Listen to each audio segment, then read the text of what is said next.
All right, kiddos, so this is part 2 of our 7-2-3 lesson videos. And the concepts or EQs we're going to be looking at is going to be what is a quadratic expression, equation, and quadratic function, and what is the zero product principle, and how can we use factoring to solve quadratic equations. Okay, so we're excluding how to factor in this video just because we don't want it to be too long, and you should already have a pretty good idea about how to factor. Okay, so in this video I'm going to go ahead and assume that you have a good grasp on it. If you don't have a good grasp on factoring, watch my video that is entitled Part 1, 7-2-3. That is the one that covers factoring. Anyway, so let's start with the obvious question. What is a quadratic expression? This guy right here that I just circled is a quadratic expression. It's a quadratic expression because it's a second degree trinomial. Okay, and the trinomial part isn't that important. The fact that it's a second degree expression in the first place is the reason that we call it quadratic. Okay? So, what is a quadratic equation? This guy right here is a quadratic equation. We have a second degree expression set equal to something, right? And when you have an equal sign, you have an equation, right? So basically, it's a second degree expression of x or y or whatever set equal to something.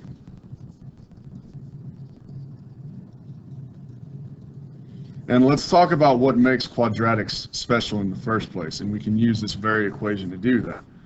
So x squared is equal to 25. Quadratics are special for this reason precisely. Okay, x squared equals 25. Well, we would take the square root, if we were going to solve it, we would take the square root of both sides, right? And that would give me x equals 5, right?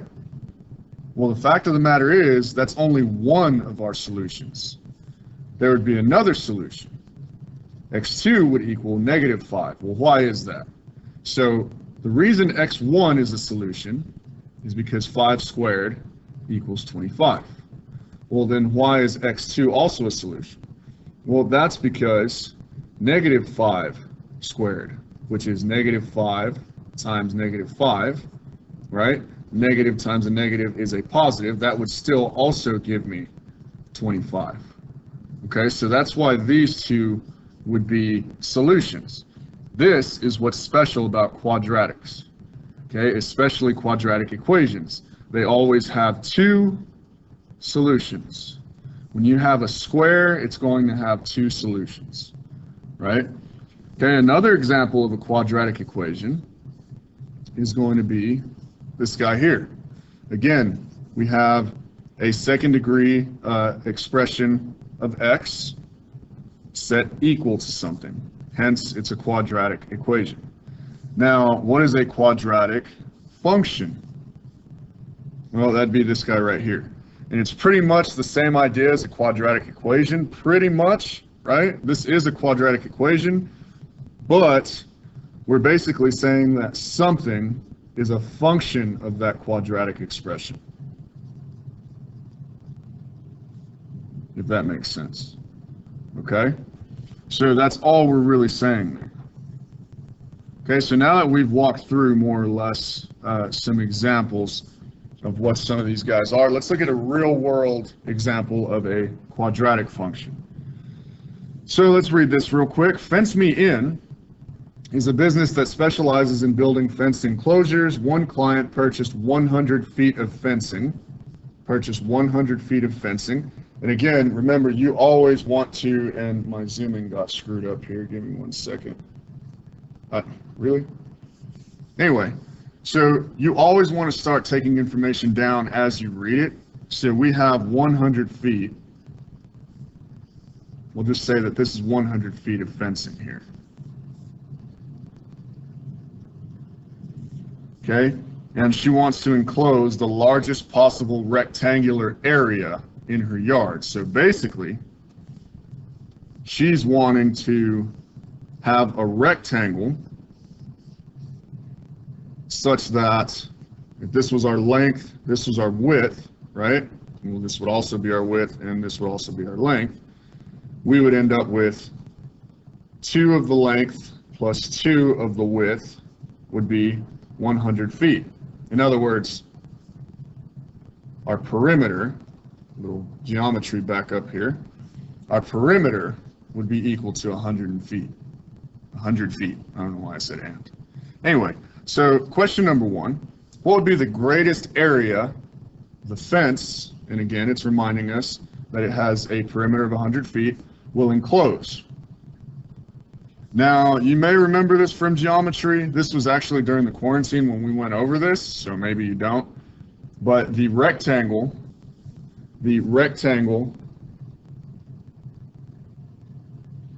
with the greatest area is always a square.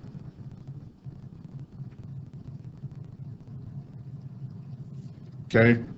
So this conception that we have right here isn't necessarily true. The greatest area is always a square. So our fence is going to look like this if we want to enclose the most square footage. Okay? So that means length, width, they're going to be equal because it's a square. So what does that say about our length and width? Well, if we have 4 equal sides, right, and it adds up to 100, that means each side of this fence is going to measure 25 feet. And our area is simply going to be length times width, which is 25 squared in this case, right? It would be 25 times 25, and that would be 625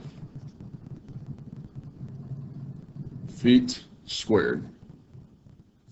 Okay, so number 2 is asking us,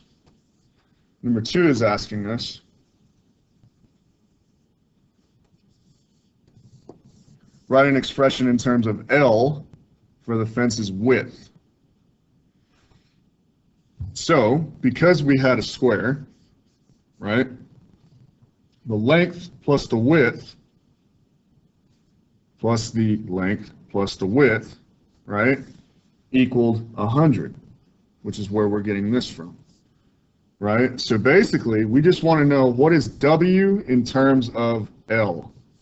So we've got 2W plus 2L equals 100.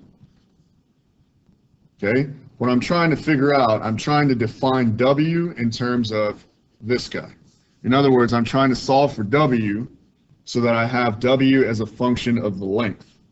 Okay, and here's a case where we're going to work smart and not hard. We're going to go ahead and dilate this down, scale this down by a factor of 1/2, or basically we're dividing the whole thing by 2.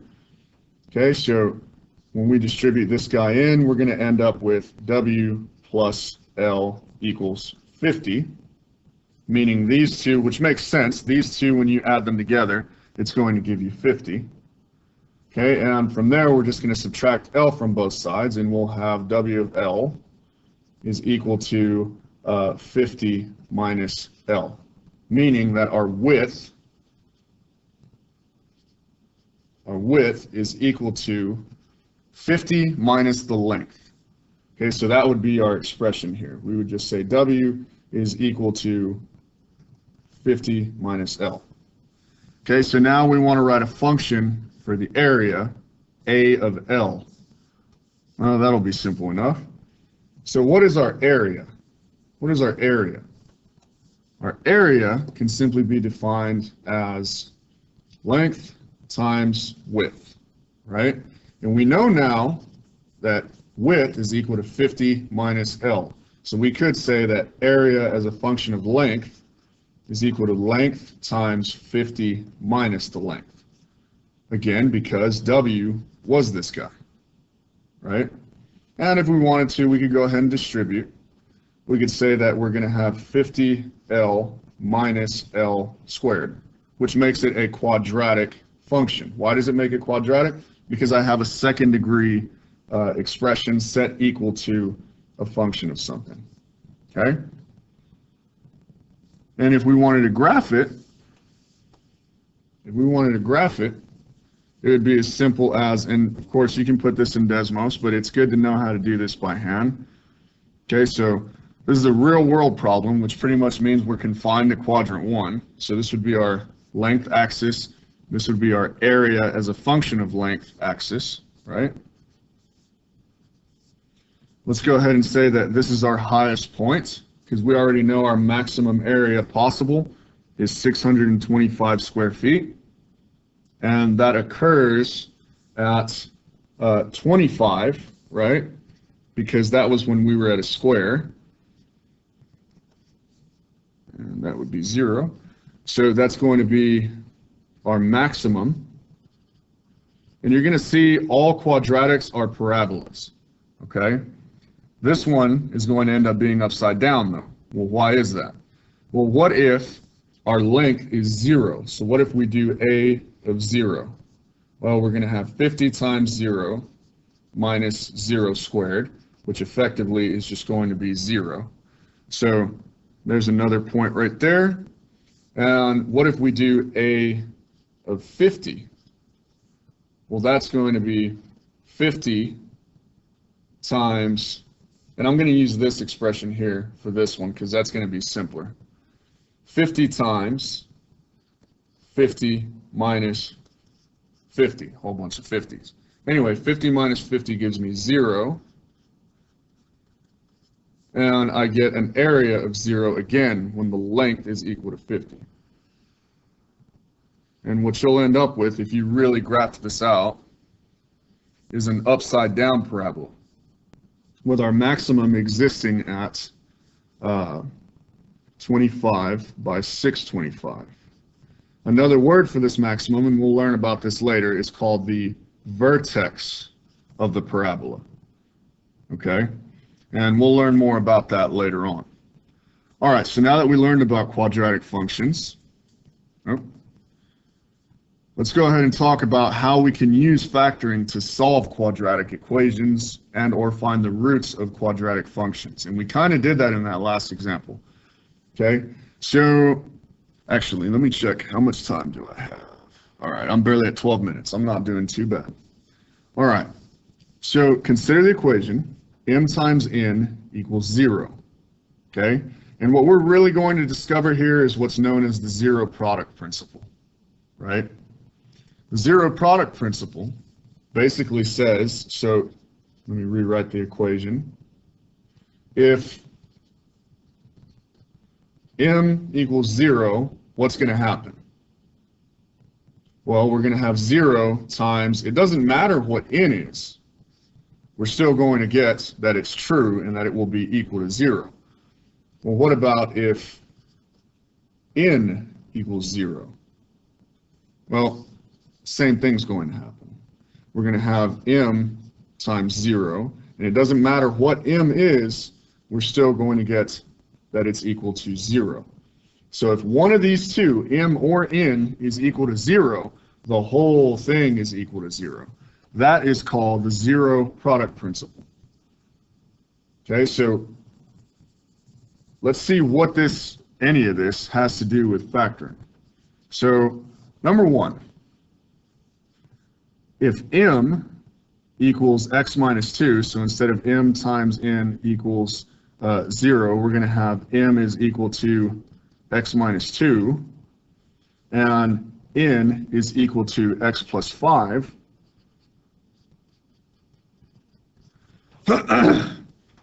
What values of x make the equation above true?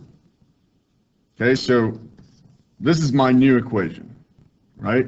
This is m, this is n. Okay, so what values of x are going to make this be equal to 0, that are going to make this true? Well, we don't have to think too hard about that. If I plug in a 2 here, right, if we call this x1 and x2, if I plug in a 2 for x1, if I say x1 equals 2, well, what's going to happen? I'm going to have 2 minus 2 times, and it doesn't matter what x2 is, right? Because I'm going to have 0 times x2 plus 5, which is effectively 0. Okay? So what we found was a solution to this problem. What about here for x2? Well, if x2 equals what would this become 0? Well, negative 5. If I plug in a negative 5 here, so if I say x2, if I say negative 5 plus 5, and I'm multiplying that by x1 minus 2, it doesn't matter what x1 is, right? Because this guy's going to be 0, and I'm going to have 0 times x1 minus 2, which again gives me 0 again. So I would say that these two are equal to our solutions. Okay? So you'll see what I mean here in a second. Let's look at number 2. So what if m equals x plus 1? And what if n equals 2x minus 7? What values of x would make this guy be true? Okay, so obviously, if I call this x1 and this guy is x2, obviously x1 is going to be negative 1.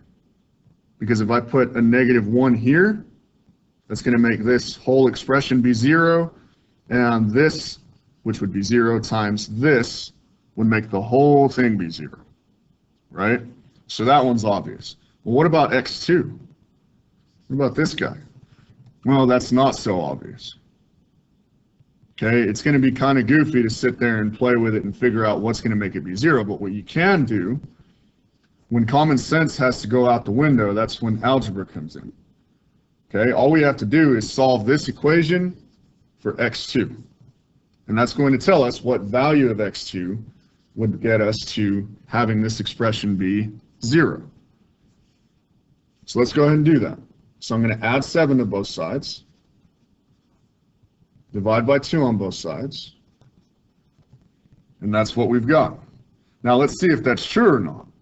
So if I plug this back in over here, okay, so 2 times 7 over 2 minus 7, it should equal 0. So what I've got is times 2 and divided by 2. Those are inverses. That leaves me with 7 minus 7, which of course is 0. So I know that this is correct. x2 does in fact equal 7/2. Okay? So let's apply the zero product principle a few times. I'm not going to do it. I'm not going to do every one of these examples because I don't want this minute to be like this minute. I don't want this video to be like an hour long. Okay, so number 1. 12x squared minus 7x minus 10 equals 0. So what values of x make this guy equal 0? And if you remember, this is quadratic, right? That means there's 2 solutions. Okay? That's one of the first things we learned in this lesson. So what we're going to do is factor. We're going to factor so that we have this here, right? We're going to have 2 parenthesis bubbles, 2 factor bubbles like this. And then we're going to apply the zero product principle. And that's going to let us solve this equation. Okay, so let's go ahead and factor this guy. So 12, so what is my AC? That's going to be negative 120. Now, what are the factors of negative 120 that will add to negative 7? Okay, and it turns out that is going to be 15 and 8, right? So it's got to turn out and add to be negative 7. So we're going to say negative 15 times positive 8 because, well, let me go down this way. Because negative 15 plus 8 gives us the negative 7 that we need here. So that's what we're going to split bx into. So I've got 12x squared minus 15x minus not minus, plus 8x minus 10. Okay, then what I'm going to do, group and factor. Process hasn't changed at all. My GCF here on the left is going to be 3x. That leaves me with 4x minus 5. My GCF here on the right is going to be 2, positive 2 that is. So that's going to leave me with plus 2 and then times 4x minus 5. Okay. Then we are going to factor again. GCF between the two terms is 4x minus 5. And that's what we're going to factor out. And that leaves us with 3x plus 2. Right?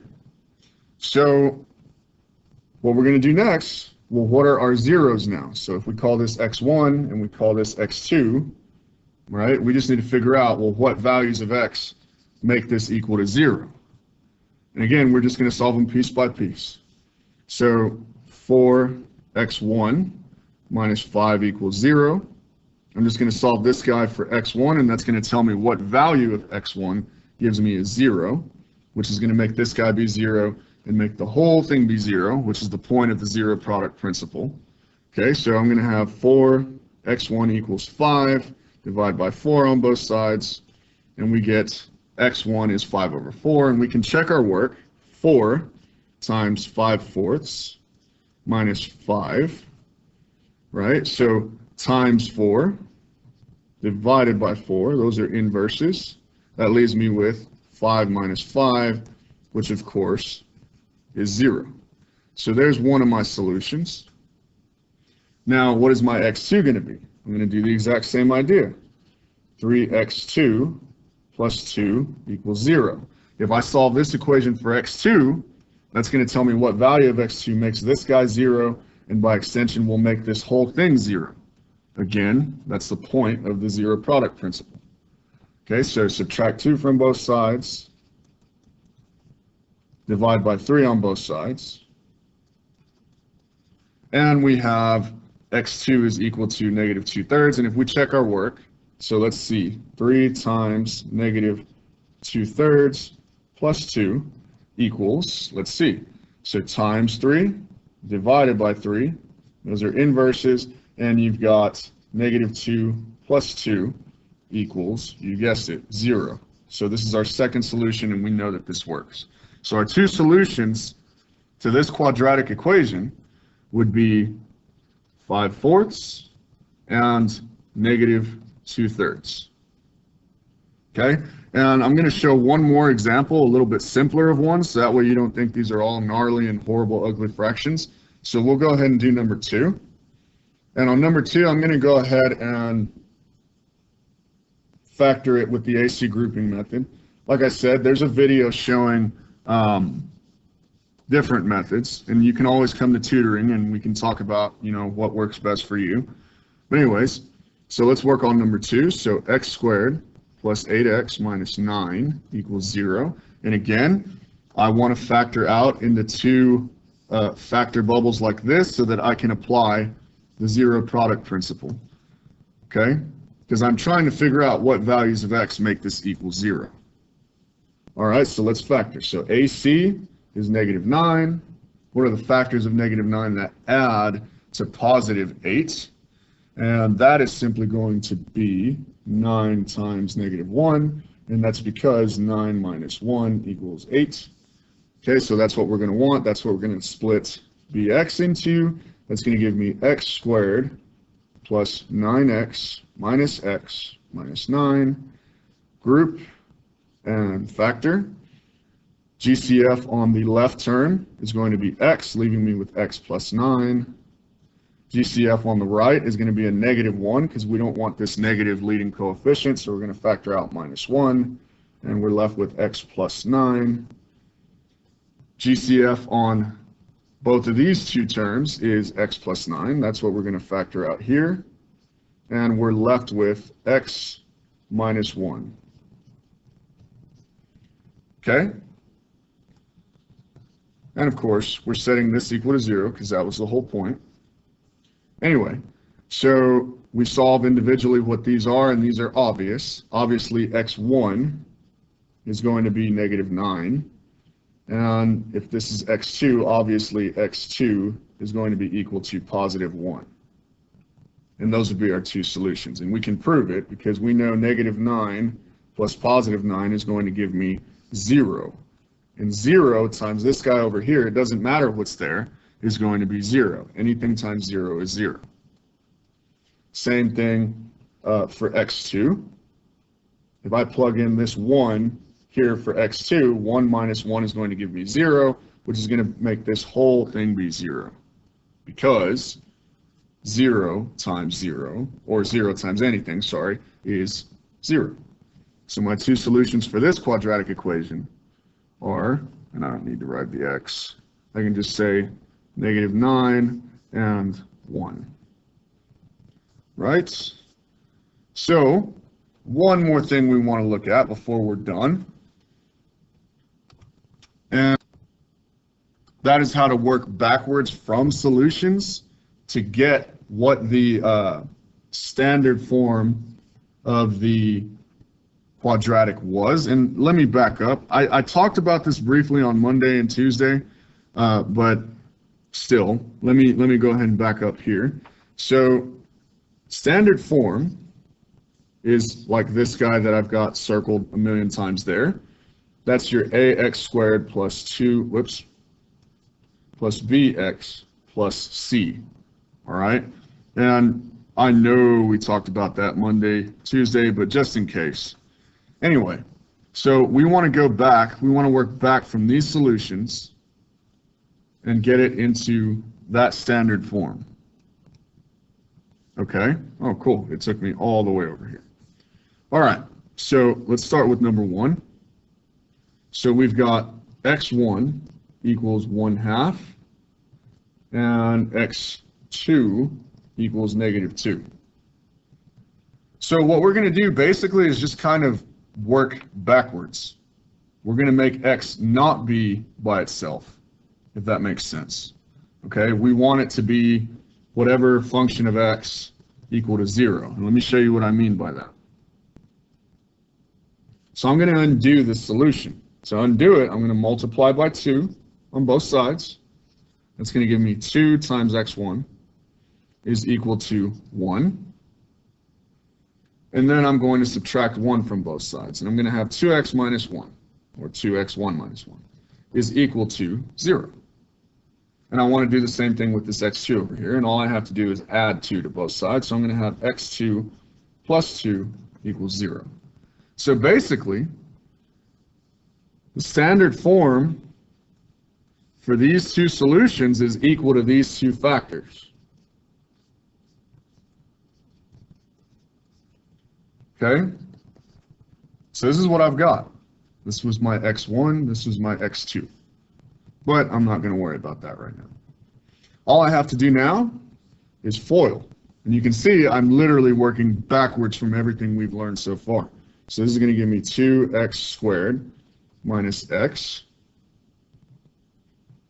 Well, here, I'm getting ahead of myself.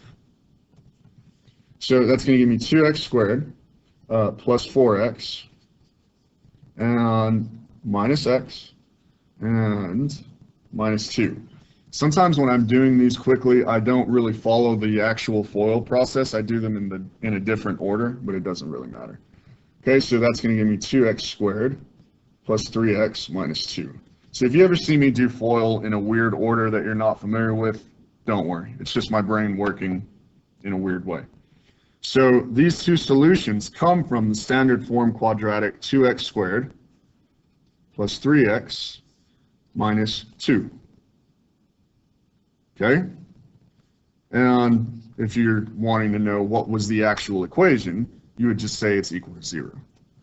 All right, so let's look at one more example. And let's look at a simpler one this time.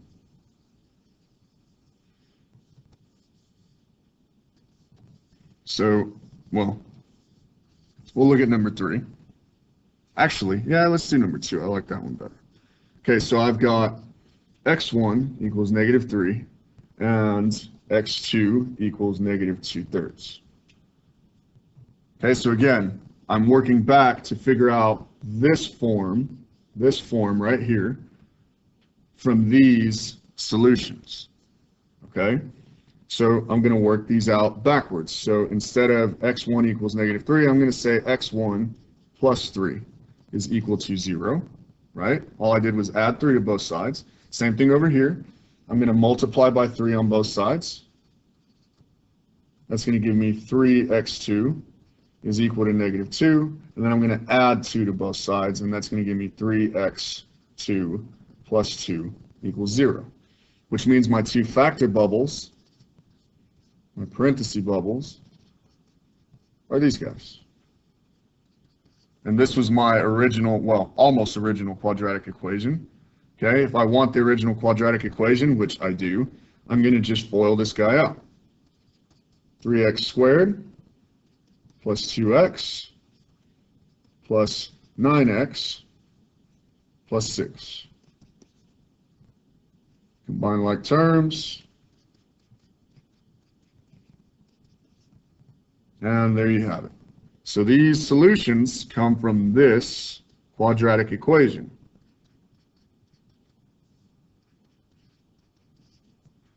Right? And that's all there is to it. Okay? All right, kiddos, so this is going to be our real-world example of how to solve, or when we're going to have to solve a quadratic. Okay, so a park has two rectangular tennis courts side by side. Combined, the courts have a perimeter of 160 yards and an area of 1,600 yards, right? So we're not really too worried about the two courts, what they are individually side by side. We're more worried about the bigger picture. Okay, and we've already established that, well, in an earlier example, we're going to have our perimeter, so 160 yards is our perimeter, is equal to 2w plus 2l, right? And if we work smart and not hard this time, and we did that last time too, just divide everything by 2, so that's going to give me 80 equals w plus l. This is very similar to our first example earlier, okay? And we want to go ahead, and the whole point of this is that I'm trying to answer number 1. I'm trying to write a quadratic equation to find L, right? And it's much simpler if we don't have things defined in two variables. It's much simpler if we're only using one variable. So if we're trying to solve for L, let's define everything in terms of L. So that's the whole point of me doing this right now. So this is just like what I did in the first example earlier. Okay, so when I get W by itself, I'm just going to have 80 minus L is equal to W. Okay, so what that means is my area as a function of L would be length times my width, which would be 80 minus L. And that's going to give me a quadratic function of 80L minus L squared. And that's my A, or my area, as a function of the length, right? So let me erase some stuff and get some stuff out of the way. So now that we've got that figured out, we have our quadratic function. Well, number 1 is asking us to write a quadratic equation, right? So this is a quadratic function, but we can get a quadratic equation because we're told that if we have an area of 1,600 yards, right? So basically, instead of area equals 80L minus L squared, I'm going to say 1,600 is my area, so 1,600 equals 80L minus L squared, okay? And I want to go ahead and write this quadratic function, this quadratic equation in standard form, like so. Okay, so all I really need to do is take this, right, and move it over here. And the way I'm going to do that is by subtracting 80L from both sides and adding L squared to both sides. Okay, and we end up with L squared minus 80L plus 1600 equal to 0. And there you have it. You've got standard form. Okay, so now we can go ahead and factor. AC is 1600, right? And I made Siri respond to me because Siri is not terribly bright. Anyway, so my factors of AC that are going to add to give me B, right, are going to be negative 40 and negative 40. Negative 40 times negative 40, that gives me the 1600, and negative 40 plus, or negative 40 minus 40, is going to give me the negative 80 that I need. So that's what I'm going to split my Bx into. So I'm going to have L squared minus 40L minus 40L again, plus 1600 is equal to 0. Then I'm going to group and factor. Okay, my term on the left has a GCF of L that I can factor out, giving me L minus 40. And my term on the right has a GCF of negative 40, so I'm going to factor out a minus 40. And that's going to leave me also with L minus 40 here. Okay. Then my last step is to factor again. They both have a common factor of L minus 40.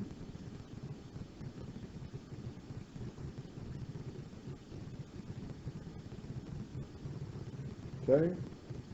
And another way to write this is to think of it like this. So what is 5 times 5? Well, that's 5 squared, aka 25. What is x times x? That's x squared. So what is L minus 40 times L minus 40? We could also just say that it's L minus 40 all squared. Okay? So number 2 was asking us to solve it, which we already practically did. We've already factored it. Basically, we can go ahead and say that L1 is equal to 40, and L2, so this would be L1, this would be L2, they're both just equal to 40.